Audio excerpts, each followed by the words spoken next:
欢迎来到巴巴娱乐呀频道，请订阅频道，所以大家不要错过当天最热门的新闻。我们今天的时事通讯包括以下内容：诚意央视看走眼了，深前开播让人失望，被观众要求停播下架。明明是一部出色的谍战剧，却搞成了偶像剧的风格，这到底是怎么回事？如果认为哈尔滨1944因女主角的表演水平不足而失败，可以理解。近期程毅和颖儿主演的深前可谓是一团糟，令人失望。我从未见过有一部戏剧能在演技、剧情合理性和主题深度上全部糟糕透顶的。观众在观看完4集后，不禁感慨，一部剧能够让人看不懂，真是一种独特的才华。逻辑混乱。实际上，在节目开播之前，大家对它充满了期待，因为这是演员程毅参与的首部谍战题材剧集。这部剧于2025年开拍，当时的程毅仍然是个默默无闻的新人，在娱乐圈中奋斗。经过5年的等待深前，终于在今年首播，男主角程毅也逐渐成为了实力派青年演员的象征。因此，这部剧在程毅的演艺生涯中具有重要的里程碑作用，吸引了众多观众前来观看。但观看了4集的观众表示，这部剧令我感到视觉上的困扰。原以为观众只是过于挑剔，没想到在我认真观看了4集后，发现大家的看法是很有道理的。老实说，大家看过的间谍战争剧不在少数，但这是我第一次看到开场就有10分钟激烈战斗的间谍剧。故事的背景设定在2025年的上海，那时的上海成了各方势力争相抢夺的对象，大家都渴望尽快分得一杯羹。在上海，各种势力如日本特高课、汪伪76号和军统之间的斗争异常激烈。男主角是法兰西银行的年轻继承人，外表看似一个富裕的二代，他实际上是一名信仰坚定的特工，潜伏在人群中悄然游走。影片开头的前10分钟，在导演的镜头下显得极为混乱。从图中可以看到，男主和他的伙伴们坐在一辆绿色轿车内，而在江南旅行社上的红圈则标示着由汪伪政府第76号派出的狙击手。江南旅行社的门口站着汪伪76号的行动队长程队长，而胭脂铺上则潜藏着军统的狙击手。可以说，这条街道充满了危险，稍不留神就可能丧命。我们的男主角云鸿深，宛如诸葛亮般，竟然能洞察他人心中所思。最引人注目的是，男主的车辆与程队长的位置之间并不是一条直线，而是绕过一个拐角。他到底是如何察觉对方的举动的呢？真是个令人惊叹的存在。他的眼睛难道能像长颈鹿的脖子一样无尽延展？这简直不合常理。云鸿深指出，对方正在测量风速，即使他用望远镜观察到了对方，但望远镜也不可能沿着他的视线转动过去吧。最让人感到荒唐的莫过于各方势力的混战。经历超过5次的观看后，我才终于搞明白到底是谁在攻击谁。剧情烧脑。第一批投靠日本的汉奸是军统的叛徒曲文志，第2批人员是来自日本宪兵司令部的科长高桥及其部下，第3波人是汪伪76号行动队，他们与日本人同流合污，绝对是典型的汉奸团体。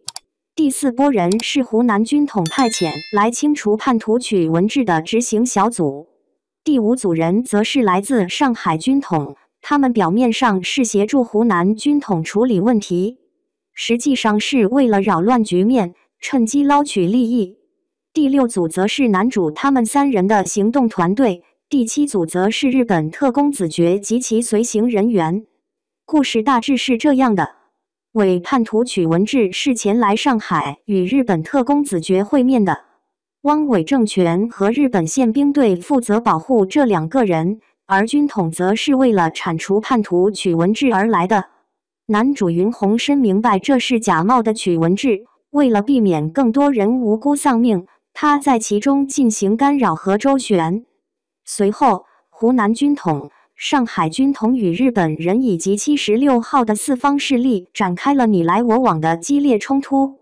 男主他们所追求的正是犬相残的局面，因此派人用76号手下的狙击步枪击毙了76号的首领程队长。在假的曲文志被日本人杀死后，他们将真正的曲文志藏入了车中。云鸿深再次展开他的奇招，拨打电话告知76号的汪伪，政府所藏的曲文志的车辆属于军统。至此，混战画上句号，曲文志成功脱身，与子爵会合。这一段剧情节奏紧凑，演员的表演也相当出色，但如此庞大的信息量在短短10分钟内就被处理完，实在显得太过轻率。可以说，导演在剧情的节奏掌控上确实是前所未有，后无来者。他可不会真觉得观众的记忆力有那么强吧？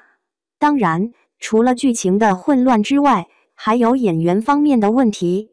演员的问题，程毅所饰演的主角云鸿深是一个叛逆、不愿意听从父母教诲的富裕家庭子弟。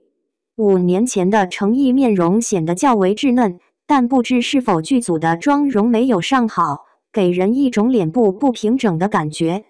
女主颖儿的面容与男主的坑洼相去甚远，显得格外饱满。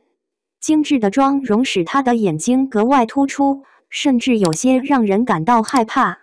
两人在执行任务时察觉到彼此的存在，随即展开了一场生死搏斗。那我想请教一下，为什么必须要紧紧相拥才能进行战斗呢？拜托，这可是谍战剧，不是偶像剧。请不要让气氛变得像转圈圈的粉红色那样，这样会让这部剧的水准瞬间下降。当两人同处一框中时，服装与道具的表现更加逊色。作为女主的影被裹得像个紧致的粽子，而男主却力气不足，无法撑起那件垂到地面的风衣。撇开他们的服装、化妆和道具，演技还算勉强合格。当云鸿深切盼望父亲云木之给予更多关心时，他那忍耐的神情让人感到心痛。